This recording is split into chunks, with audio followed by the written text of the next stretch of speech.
सम्मानित जनता, बुजुर्गों, माताओं, बहनों, मुझे रात को मैसेज मिला, मैं पौड़ी था, प्रदेश अध्यक्ष मुकेश बड़थवाल का फोन आता है कि आपको देहरादून पहुंचना है, हमारे प्रदेश अध्यक्ष यहाँ आ रहे हैं।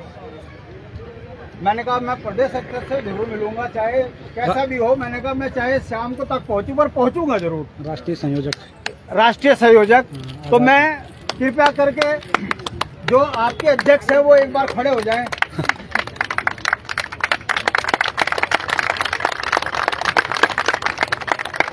अब आपको मैं ये बताना चाहूंगा कि इनको मैंने खड़ा करके गले क्यों लगाया। पूरे देश के अंदर मैंने YouTube में सर्च किया, ठगी पीड़ित जमाकर्ता परिवार संगठन कोई है? कोई नहीं।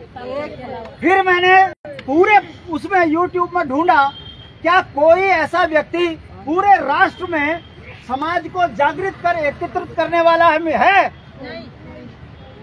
फिर मैंने कहा यार, जिसके पास इतनी ताकत है, जो लुटे पिटों को एक करके अगर सरकारों को हिलाने की ताकत रखता है, उससे गले जरूर मिलना है, कुछ तो मिलेगा मसाला। बहुत बढ़िया।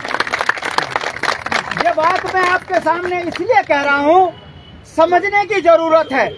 आपके साथ ये जो ठगी हुई, ये कोई नई बात नहीं है, कोई आश्चर्य भी नहीं है कि आप लूट गए। मेरा भारत महान है, महान रहेगा, मगर हमारे यहाँ नारे जो चलते हैं, उन नारों को समझने की जरूरत है। एक देश, एक विधान, एक संविधान है।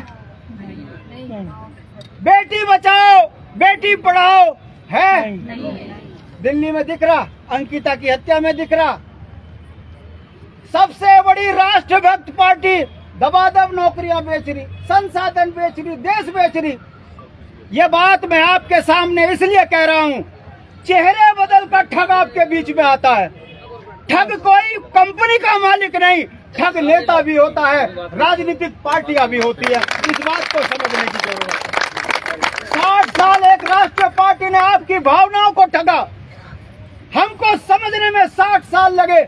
आज वो पार्टी अपने अस्तित्व को बचाने की लड़ाई लड़ रही है। ऐसे ही एक राष्ट्रभक्त पार्टी, जिसको जुमलेबाज पार्टी कहा जाता है, नारे देखकर रोंगटे खड़े होते हैं कि शायद इनसे ज्यादा ईमानदार पार्टी शायद दुनिया में कोई होगी। मगर जमीनी हकीकत, यदि कोई परिवार पीड़ित है, उसकी आवाज सुनना नहीं। बेटी बचाओ, बेटी सड़कों पे आंदोलन कर रही, न्याय देना है नहीं।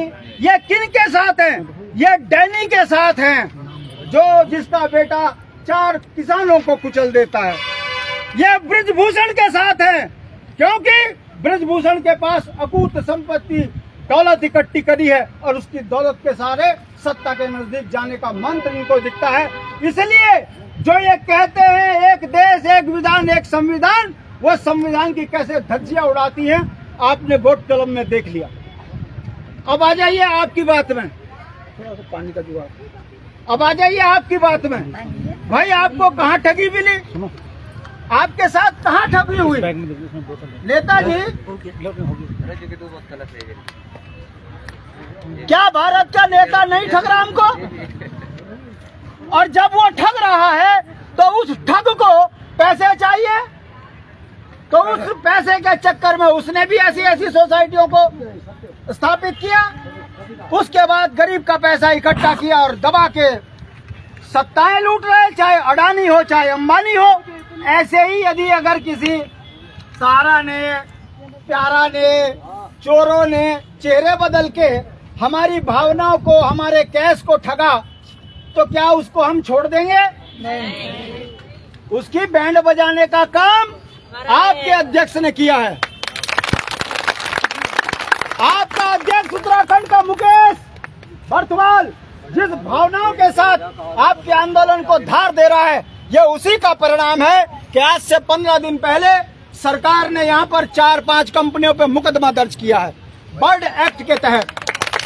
वो मुकदमा इसलिए दर्ज किया क्योंकि यहाँ के हमारे कई LIU वाले भाई हैं, इन्होंने लिख दिया कि देश की तमाम जगहों से उत्तराखंड की तरफ ये बर्ड एक्ट के तहत मुकदमा दर्ज कराने के लिए यहाँ पर जो है मुख्यमंत्री आवास घेराव करने का कार्यक्रम कर रहे हैं। सरकार ने समझा कि लोकसभा का चुनाव है, बड़े ठग को दोबारा बैठाना है, इसलिए उन्होंने कहा कि इन छोटे ठगों को लूटने नहीं दिया जाएगा। 24 तक इन जनताओं को घुमाया जाएगा और फिर आपको कहा जाएगा कि बड़े ठग के लिए फिर व्यवस्था करो, फिर हम तुम्हारा जो है सारा न्याय करेंगे। मिलेगा कुछ नहीं। अभी हमारे से पूर्व वक्ता ने कहा कि जिन धाराओं पर मुकदमा दर्ज होना चाहिए उन धाराओं पर मुकदमा दर्ज नहीं होता। 7 साल से पहले जिसकी सजा होती है उसको गिरफ्तार किया जाता है, 7 साल से कम की धाराओं में सजा नहीं होती, इसलिए वो चोर थानों से लेके एसपी, एसपी से लेके डीजीपी, डीजीपी से लेके मुख्यमंत्री, अरे तुम्हारा पैसा है दे देगा 500-700 करोड़, कहाँ दिक्कत आ रही? यहाँ तो 70,000 करोड़ से ऊपर का घोटाला है साहब। तो ये जो चल रहा है इसे रोकने की जरूरत है, और ये रुकेगा तभी जिस दिन आप ये तय कर लोगे कि राष्ट्रीय पार्टी का भगवान भी अगर आपके सामने आएगा तो आप उसको जो है वोट नहीं देंगे, आप उसका विरोध करेंगे। और अपने गांव का, आपके अपने शहर का, आपके अपना बच्चा, आपका अपना बुजुर्ग, चाहे वो किसी बैनर में हो या बैनर में ना हो, अगर वो राष्ट्रीय पार्टियों से इतर आपके लिए सामने वोट मांगने आता है तो आपको 10 रुपए, 5 रुपए, 1 रुपया और श्रमदान तक उसके लिए करना है, और उसको आपको संसद से लेकर विधानसभा भेजना है। ये इतना सरल काम नहीं है। यदि ये सरल काम होता तो जो आपके सामने बात कर रहा है ये आपकी विधानसभा में आपके अधिकारों के लिए उसी तरीके से लड़ रहा होता जैसे राज्य आंदोलन में अपने अपने सिर कटवाए। 42 से ज्यादा शहादतों के बाद अध्यक्ष जी ये राज्य बना है, और ये राज्य ये केवल उत्तराखंड का नहीं है। अगर आप राज्य की तासीर को देखेंगे तो 4 धाम यहाँ पर है, बंगाली भी, कलकत्ता भी, महाराष्ट्र भी, राजस्थान भी, हरियाणा भी, दिल्ली भी, मेरठ भी, हर क्षेत्र का आदमी उत्तराखंड में अपने देवी देवताओं से मिलने आता है। मगर दुख इस बात का होता है कि आपके देवी देवताओं के साथ भी ये ठगी कर रहे हैं। अरे केदारनाथ जो हमारा एकांतवासी है, जाकर देखिए आलीशान होटल किसने खड़े करे? यही वो ठग जो दिल्ली में बैठा है, जो कहता है बेटी बचाओ, बेटी पापा पापा, फिर बात है कि सॉरी क्या बोलूं, फिर वो टेलीप्रॉम्प्टर में देखता है कि क्या लिखा हुआ, पटाओ लिखा हुआ कि पढ़ाओ लिखा। ऐसे अनपढ़ को आपने प्रधानमंत्री बना दिया तो सजा तो भुगतनी पड़ेगी, सजा तो भुगतनी पड़ेगी। वो मैं केवल उसको क्यों कह रहा हूँ? सवाल पूरे राज्य के अंदर, पूरे देश के अंदर एक सी तासीर है। अरे आप वोट के लिए इतने नीचगिर हो गए हो कि आपने मणिपुर के अंदर एक ऐसे वर्ग को आरक्षण देने का सुगुफा छोड़ा, मणिपुर पूरा चल गया। आपके मुंह से एक शब्द नहीं फूट रहा है। हमारी बेटी अंतर्राष्ट्रीय स्तर पर पदक लेकर आती है, वो पिछले 20 दिनों से सड़कों पर बैठी है, उसको कहते हो हरियाणा की है। आपकी नीचता की सीमाएं आप लांघ चुके हो, और जब किसान बैठते हैं तो आप कहते हो ये अलगाववादी पाकिस्तान के इशारे में बैठे। ऐसा व्यक्ति ना आपका है ना राष्ट्र का है। ऐसी पार्टी के लोगों को उत्तराखंड से बाहर फेंको, अपने अपने राज्यों में इनका जमकर विरोध करो, तभी आपके साथ सही तरीके से न्याय होगा। देखिए आप लोगों के साथ ठगी हुई है, मुकदमे लग चुके हैं, पैरवी ढंग की होगी तो दावा मेरा है पैसा सारा मिलेगा, क्योंकि अब मामला कोर्ट में चला गया। ये सरकार राष्ट्रीय निकम्मी पार्टियों की सरकार है। यदि ये ईमानदार होते तो तमाम ठगी करने वालों को उठा कर बंद करते, कोर्ट में पेश करते, जज के सामने खड़े होते, तो ये सारे कोई सुद्धोवाला, कोई तिहाड़, कोई राजस्थान, कोई कहीं, जब ये जेलों में होते तो टेबल पे सब काम होते। मैं ये बात इसलिए कह रहा हूँ, सहारा कंपनी ने मुलायम को थोड़ी मदद क्या करी, सहारा कंपनी के उस मालिक को क्या हाल कर दिया, उसे बाहर निकलना भारी हो गया।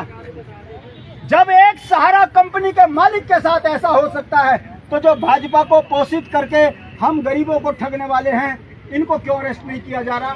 इसकी गहराई को समझो। चोर चोर मौसेरे भाई, और भारत के नागरिकों की आफत आई। इस नीति पे काम चल रहा है, इससे रोकने की जरूरत है। सवाल इस बात का नहीं है कि आपका अध्यक्ष ईमानदारी से आपकी लड़ाई लड़ रहा है। सवाल इस बात का भी नहीं है कि आपने अपने अध्यक्ष को मजबूत करने के लिए आर्थिक रूप से मजबूत अपने संगठन को कर रहे हो। सवाल इस बात का है कि यदि आपको न्याय मिल गया, उसके बाद आपकी जिह्वा के अंदर क्या सरस्वती जिंदा रहेगी? क्या आपके अंदर संघर्ष करने की ताकत रहेगी? यदि यह सत्य है तो आने वाली पीढ़ी इन ठगों से बचेगी, वरना नौकरी से लेकर देश तक बिक चुका है। हमारे बच्चों का भविष्य खतरे में है, देश खतरे में है। सवाल आपके लुटने का नहीं है, सवाल पूरे भारत के लुटने का है, और इससे बचने का एक ही रास्ता है।